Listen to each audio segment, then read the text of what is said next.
Hi all welcome to the economic mind. അപ്പോൾ ഇന്ന് നമ്മൾ ഡിസ്കസ് ചെയ്യാൻ പോകുന്നത് എന്താണ് അൺഎംപ്ലോയ്മെന്റ്, അതുപോലെ തന്നെ types of unemployment, causes of unemployment.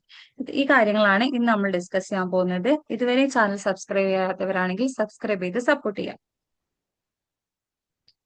So what is unemployment? എന്താണ് അൺഎംപ്ലോയ്മെന്റ് അല്ലെങ്കിൽ എന്താണ് തൊഴിലില്ലായ്മ എന്ന് നോക്കാം. Unemployment refers to a situation in which people who are willing and able to work at the prevailing wage rate but cannot find jobs.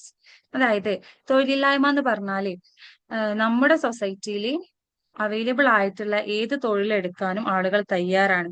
അവിടെ available ആയിട്ടുള്ള അതേ കൂലിക്ക് തൊഴിലെടുക്കാൻ ആളുകൾ തയ്യാറാണ്. പക്ഷെ എന്നാലും അവർക്ക് എന്ത് കിട്ടുന്നില്ല? തൊഴിൽ കിട്ടാത്ത ഒരവസ്ഥ.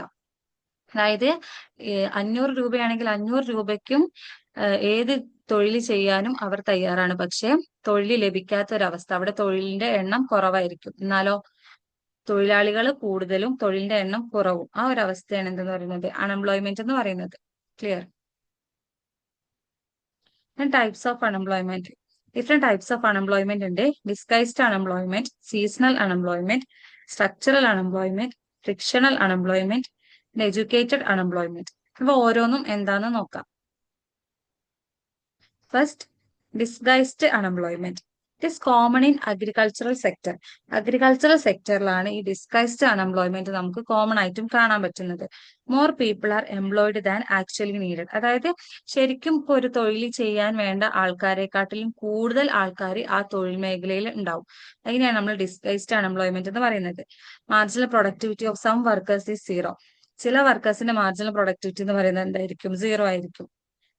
Example, 7 people working on land which requires only 4. അതായത് നമ്മൾ പറഞ്ഞു, അതായത് കുറച്ച് ആൾക്കാർ അവിടെ ആവശ്യമുള്ളൂ, പക്ഷെ കുറച്ച് ആൾക്കാർ ആവശ്യമുള്ളിടത്ത് കൂടുതൽ ആൾക്കാർ വർക്ക് ചെയ്യാണ്. വെറും 4 ആൾക്കാർ ആവശ്യമുള്ള ഒരു സ്ഥലത്ത് 7 ആളുകൾ വർക്ക് ചെയ്യുന്നു. അതാണ് നമ്മൾ എന്തെന്ന് പറയുന്നത്? Disguised unemployment. ഈ 4 ആൾക്കാർ ആവശ്യമുള്ള സ്ഥലത്ത് വർക്ക് ചെയ്യുമ്പോൾ ഓട്ടോമാറ്റിക്കലി അവിടെ എന്തുണ്ടാവും? ഇവരുടെ പ്രൊഡക്ടിവിറ്റിയിൽ പ്രത്യേകിച്ച് വലിയ കാര്യമായ മാറ്റവും കാര്യങ്ങളും ഒന്നും ഉണ്ടാകുന്നില്ല. അതാണ് marginal productivity of some workers is zero എന്നുകൊണ്ട് ഉദ്ദേശിക്കുന്നത്. അടുത്തതാണ് സീസണൽ അൺഎംപ്ലോയ്മെന്റ്. പേര് പോലെ തന്നെ അതൊരു സീസണിനെ ബേസ് ചെയ്തിട്ടുള്ളതായിരിക്കും. It is found in agriculture and agro based industries. അഗ്രികൾച്ചറുമായിട്ട് റിലേറ്റ് ചെയ്തിട്ടാണ് ഈ സീസണൽ അൺഎംപ്ലോയ്മെന്റ് നമുക്ക് കാണാൻ പറ്റുക. Workers are unemployed during off season. അതായത് നമുക്കറിയാം, ഈ അഗ്രികൾച്ചർ അല്ലെങ്കിൽ കാർഷിക വിളകളുടെ പ്രത്യേകത എന്ന് പറഞ്ഞാൽ ഓരോ വിളയ്ക്കും ഓരോരോ സീസൺ ഉണ്ട് അല്ലെ. അപ്പം ആ ഒരു സീസണിൽ മാത്രമായിരിക്കും ആ വിള ഉണ്ടാക്കുന്നത്. അല്ലാത്ത ടൈമിൽ ആ കർഷകർക്ക് എന്താ പ്രത്യേകിച്ച് പണിയൊന്നും ഉണ്ടാവില്ല. അതിനാണ് എന്തെന്ന് പറയുന്നത്? സീസണൽ അൺഎംപ്ലോയ്മെന്റ് എന്ന് പറയുന്നത്. ദെൻ അടുത്തതാണ് എന്ത്? Structural unemployment. സ്ട്രക്ചറൽ അൺഎംപ്ലോയ്മെന്റ് എന്ന് പറഞ്ഞാല് due to mismatch between skills of the unemployed and the demand in the job market. അതായത് തൊഴിലില്ലാത്തവരുടെ കഴിവുകളും തൊഴിൽ വിപണിയിലെ ആവശ്യകതയും തമ്മിലുള്ള ആ ഒരു മിസ്മാച്ച് ആണ് എന്ത്? സ്ട്രക്ചറൽ അൺഎംപ്ലോയ്മെന്റ് എന്ന് പറയുന്നത്. അതായത് തൊഴിലില്ലാത്തവരുടെ കഴിവുകളും, അവർക്ക് എന്തില്ല? തൊഴിലില്ല, പക്ഷെ എന്തുണ്ട്? കഴിവുകൾ, സ്കില്ലുണ്ട്. പക്ഷെ എന്നാൽ വിപണിയിലോ തൊഴിൽ ആവശ്യമുണ്ട്. പക്ഷെ ഇവ രണ്ടും തമ്മിൽ ഉള്ള ആ ഒരു മിസ്മാച്ചിനെയാണ് നമ്മൾ സ്ട്രക്ചറൽ അൺഎംപ്ലോയ്മെന്റ് എന്ന് പറയുന്നത്.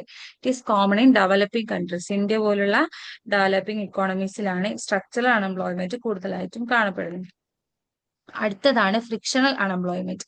ഫ്രിക്ഷണൽ അൺഎംപ്ലോയ്മെന്റ് എന്ന് പറഞ്ഞാൽ to cost due to people changing jobs, searching for new ones or entering the work force, usually temporary. അതായത് ഫ്രിക്ഷണൽ അൺഎംപ്ലോയ്മെന്റ് എന്ന് പറയുന്നത് ഒരു താൽക്കാലികമായിട്ടുള്ള ഒരു തൊഴിലില്ലായ്മയാണെന്ന് പറയാം.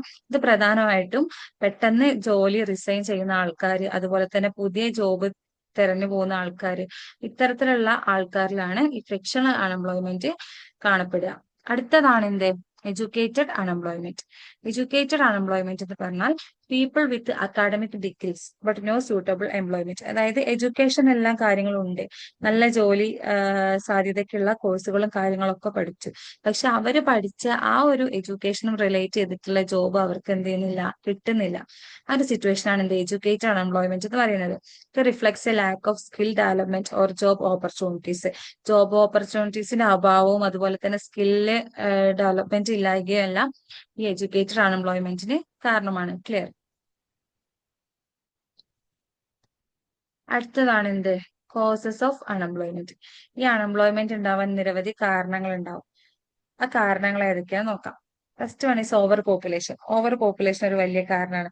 കാരണം നമ്മുടെ രാജ്യത്ത് പോപ്പുലേഷൻ കൂടുമ്പോൾ ഇത്രയും ജനങ്ങൾക്ക് ആവശ്യമായിട്ടുള്ള തൊഴില് ആ രാജ്യത്ത് ഉണ്ടായിക്കൊള്ളണമെന്നില്ല. അതുകൊണ്ട് തന്നെ അൺഎംപ്ലോയ്മെന്റിന്റെ ഒരു മെയിൻ റീസൺ ആണ് എന്ത്? Over population. Lakh of industrial development. കൂടുതലായിട്ട് നമ്മൾ ഈ അഗ്രികൾച്ചറൽ ആയിട്ടുള്ള കൺട്രീസിലാണ് എന്ത് കാണപ്പെടുന്നത്? ഈ അൺഎംപ്ലോയ്മെന്റും കാര്യങ്ങളും കൂടുതലായിട്ടും കാണപ്പെടുന്നത്. കാരണം അവിടെ എന്തുണ്ടാവില്ല? ഇൻഡസ്ട്രിയൽ ഡെവലപ്മെന്റ് കുറവായിരിക്കും. ഒരുപാട് ഇൻഡസ്ട്രീസും കാര്യങ്ങളും പ്രവർത്തിച്ചാൽ ആ ഇൻഡസ്ട്രീസിലെല്ലാം ഒരുപാട് വർക്കേഴ്സ് അല്ലെങ്കിൽ ലേബേഴ്സിന്റെ ആവശ്യം ഉണ്ടാവും. ലാക്ക് ഓഫ് ഇൻഡസ്ട്രിയൽ ഡെവലപ്മെന്റും തൊഴിലില്ലായ്മയ്ക്ക് ഒരു റീസൺ ആണ്. Low education and skill levels. എഡ്യൂക്കേഷനിൽ ഉണ്ടാവുന്ന കുറവ്, അതുപോലെ തന്നെ എഡ്യൂക്കേഷൻ മാത്രം ഉണ്ടായാൽ പോരാ, അതിനനുസൃതമായിട്ടുള്ള സ്കില്ലും കൂടി ഉണ്ടാവണം. അതില്ലാത്തതും അൺഎംപ്ലോയ്മെന്റിന്റെ ഒരു കാരണമാണ്. Then dependence on agriculture.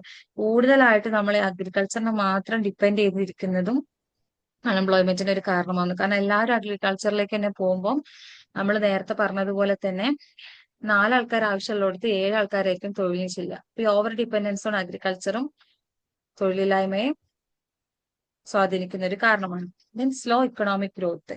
ഇക്കോണമിയുടെ slow ലെവലിലായിട്ടുള്ള ഇക്കണോമിയുടെ ആ ഒരു ഗ്രോത്ത്, ആ ഒരു വളർച്ചയും അൺഎംപ്ലോയ്മെന്റിന് കാരണമാകുന്നു.